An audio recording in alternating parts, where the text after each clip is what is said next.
You're listening to Renewing Religion, a podcast about worship, social duties, and spirituality featuring an overview of Imam Al-Ghazali's Ihya. This podcast is brought to you by Seekers Hub. This Ramadan, our goal is to raise $75,000 in monthly donations to build a global Islamic seminary so that dedicated students all over the world can complete their journeys and become Islamic scholars. You can help them by becoming a monthly donor at seekershub.org/donate. Bismillah.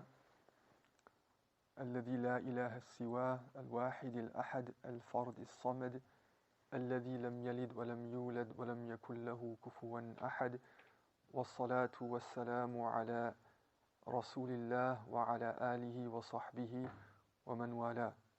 اللهم صل على سيدنا محمد وعلى آله صلاة تنجينا بها من جميع الأهوال والآفات وتزكينا بها من جميع الأهواء والشهوات وتطهرنا بها من جميع السيئات وتقضي لنا بها جميع الحاجات وترفعنا بها أعلى الدرجات وتبلغنا بها أقصى الغايات من جميع الخيرات في الحياة وبعد الممات.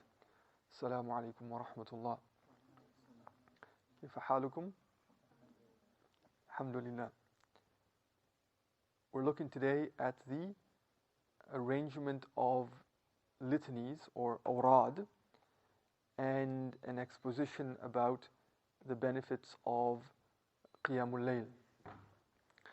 As you remember, yesterday we looked at the importance of remembrance of Allah Azza wa Jal, dhikr of Allah subhanahu wa ta'ala, and the importance of dua. So now this would be the last topic in the first quarter of the book about ibadat. And Imam Ghazali rahimahullah, before he bridges between ibadat and between mu'amalat, he ends on dhikr of Allah Azza wa Jal, dua to Allah subhanahu wa ta'ala, and then the importance of a schedule of dua and dhikr. So I think to try to summarize the chapter, we need to bear in mind this fact. I think all of us know that life is a journey. Life is a journey, as some of our ulama say, back home to Allah subhanahu wa ta'ala.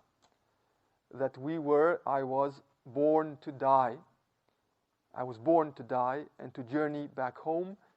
And home is Jannah, where we came from, where our father and mother lived and resided and stayed in the divine presence with Allah subhanahu wa ta'ala until they were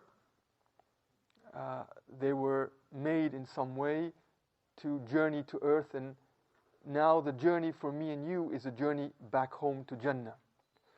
And Imam Al-Ghazali rahimahullah, he begins with that beautiful image that life is a journey and the destination is one of two destinations, either the garden or the fire. And as I traverse the journey, the way that I traverse the journey can be measured in so many ways. One way that I can measure it is by my breath. As I think it was Hassan al-Basri, rahimahullah, as he said, that we are nothing but a aggregation of breaths. A certain set amount that Allah subhanahu wa ta'ala has decreed. And whenever I breathe, and a breath of mine departs, a part of me dies until the allotted time when I will journey to the next world, and ultimately my destination is to meet Allah subhanahu wa ta'ala and either the abode with Him or to be veiled from Him.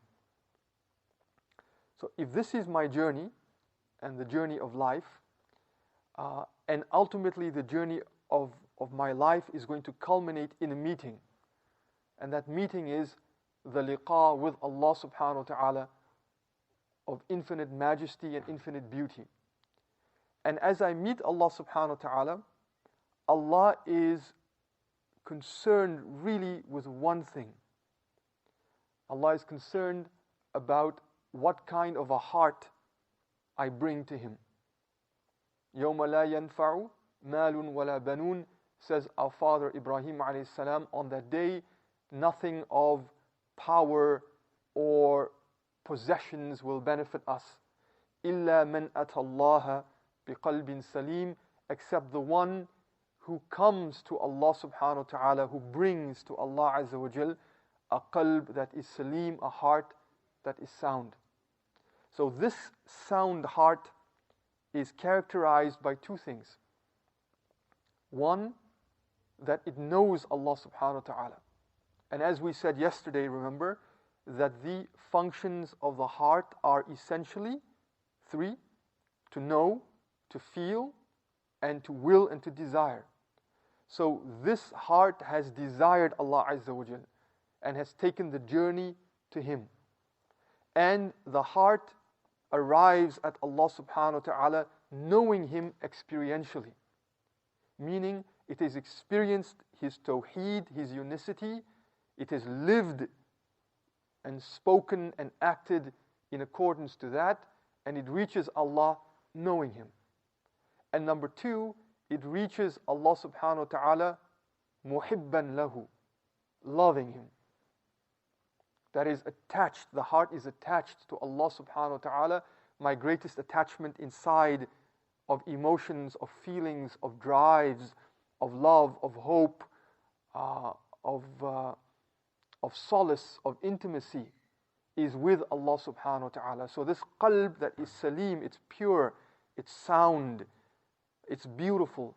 It reaches Allah subhanahu wa ta'ala knowing Him, and it reaches Allah subhanahu wa ta'ala loving Him. Now the journey is that. Do I attain a qalb that is salim? And the journey has capital, and the capital of the journey is time. The most important thing that we have, أَعَزُّ شَيْءٍ الْوَقْتِ. The most important thing and the dearest and most precious thing that I have in my journey is time.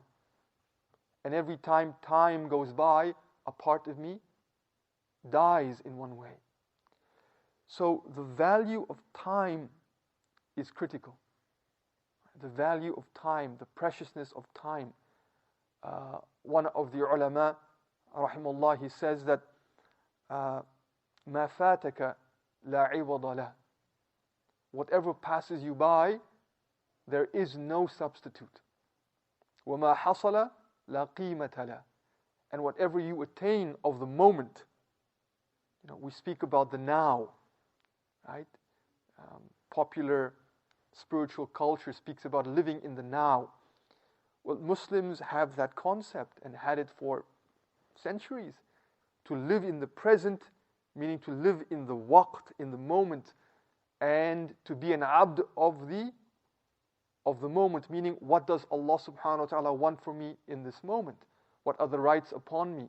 What are the rights upon me vis-a-vis the creation? What are the rights upon me vis-a-vis Allah subhanahu wa ta'ala? So whatever I don't attain, whatever slips by me, whatever slips through my fingers of those rights and rituals and ibadat, there is la iwad, there's no substitute. I can never make up for that. Even though legally I make up for it later, and I make qada, for example, I will never be able to attain the spiritual benefit of it at that time. So I've lost it. And whatever I am able to attain, meaning whatever I was able to do and acquire of ibadat, of time, la qimata la, it is beyond value. It cannot be measured by value. Why? Because that is the instrument and the means by which I attain akhirah. And akhirah is eternal. And so that action of mine if it is sincere and pure, and if it allows me to attain that which is eternal and everlasting and never ending, you can imagine that that has an eternal value. Al-baqiyatu salihat, the things that truly last, says Allah Azza wa Jal, those things that endure, right? The things that have true meaning. So the importance of time as the capital of my journey to Allah subhanahu wa ta'ala, the journey of my heart, and that my heart needs to be emotionally attached in love to Allah Azza wa Jal, and my heart needs to be aware, knowing experientially of Allah subhanahu wa ta'ala. Now, the way to attain a heart that knows Allah and the way to attain a heart that loves Allah is through dhikr and fikr. Remembrance of Allah Azza wa Jal, the divine remembrance, cleanses the heart, cleans the heart, purifies the heart, adorns the heart, ornaments the heart, and it allows me to attain an emotional attachment to Allah subhanahu wa ta'ala of uns and mahabba, of solace and of love, of attachment. And fikr, pondering on the meanings of those adhkar, pondering on the meanings of the names and attributes of Allah subhanahu wa ta'ala.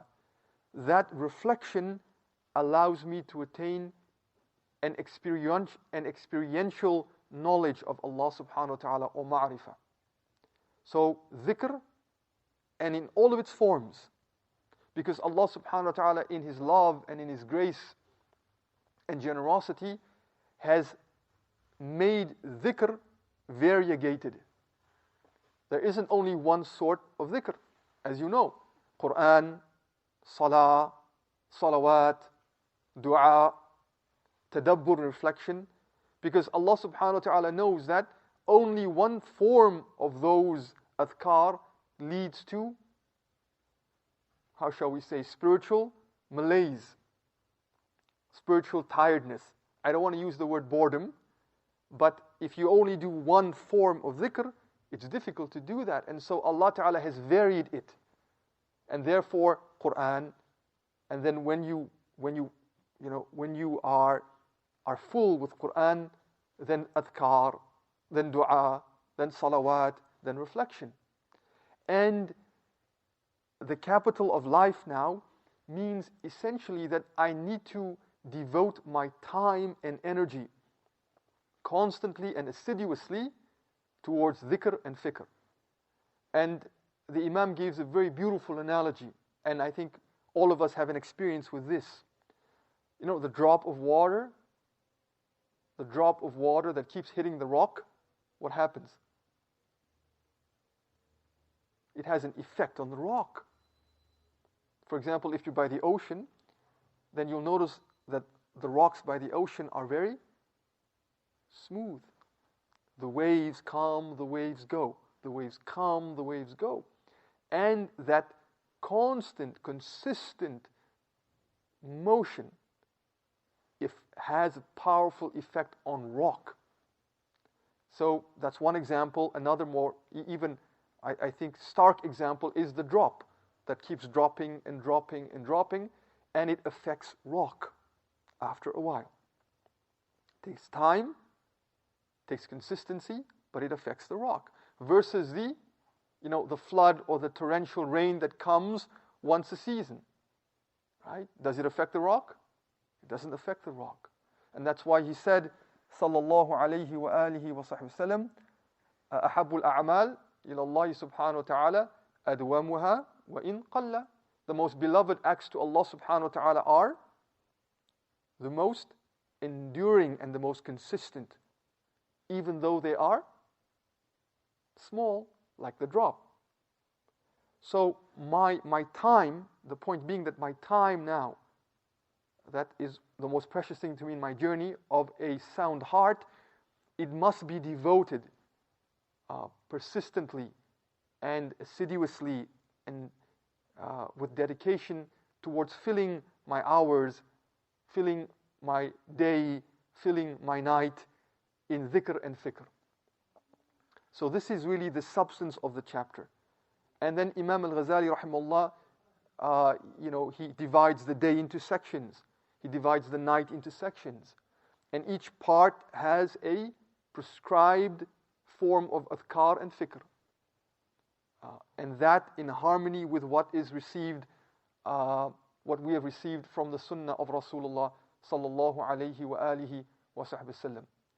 The word wird, which is litany, so awrad are litanies. Wird is actually a place of water and a place of drinking. And a mawrid is a place where you go to find water and quench your thirst. And the awrad are the nourishments of the heart, by which we quench the thirst for the divine, by which we natazawwad bidhalika. We how would you say that? We furnish ourselves. We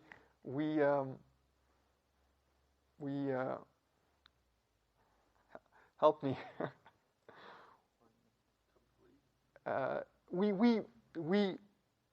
We take provisions for the journey through the awrad. We take our zad. We take the provisions for our journey through the awrad. Now, that will be the summary of the chapter. I elected not to look at the specifics because he divides the day into 6 parts and the night into 5 parts. And each one of those has a prescribed adhkar depending on the state of the individual. It depends. For example, the student has a particular emphasis in their awrad, and the scholar another emphasis, and the ruler another emphasis, and the layperson another emphasis. But nonetheless, the common denominator is that all of us, all of them, need our awrad. So practically speaking, in the next few minutes, some thoughts. First of all, number 1, the importance of having a wird. The importance of simply having that. Especially in a culture where that's not important, even within our Muslim culture. Sometimes if you would sit for a few extra minutes after salah in dhikr, someone might say, look at that person. Why doesn't he get up and work? As though dhikr is not work. Why doesn't he get up and do something? Look at that Sufi. And you're just sitting for a few minutes after salah. So our culture as Muslims is we don't give preeminence to the importance of awrad. And we don't link the importance of awrad, as we spoke about yesterday, with correct thinking, correct feeling, correct action, in that ayah that we looked at in Surah Al-Kahf.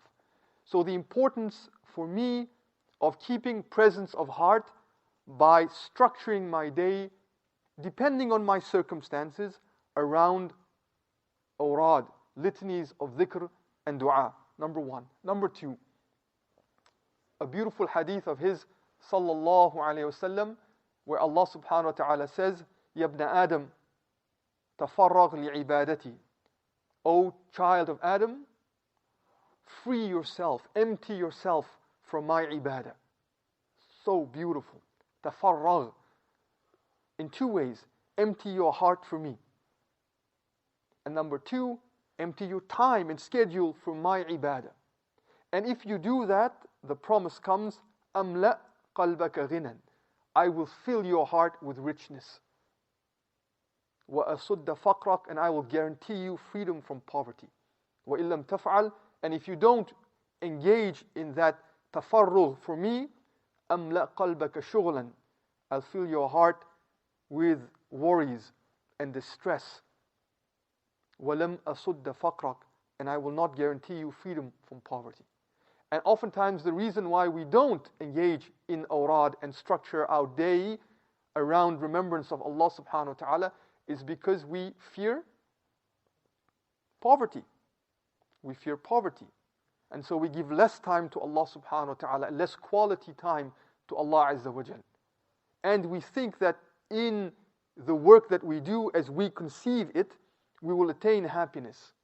And here Allah subhanahu wa ta'ala says that if you make me a priority, depending on times and circumstances, and that varies, But if you make me a priority in that tafarruq, in that effort to free your heart for me, to free your time and schedule for me, I guarantee you that I will fill your heart. See, you empty and I fill.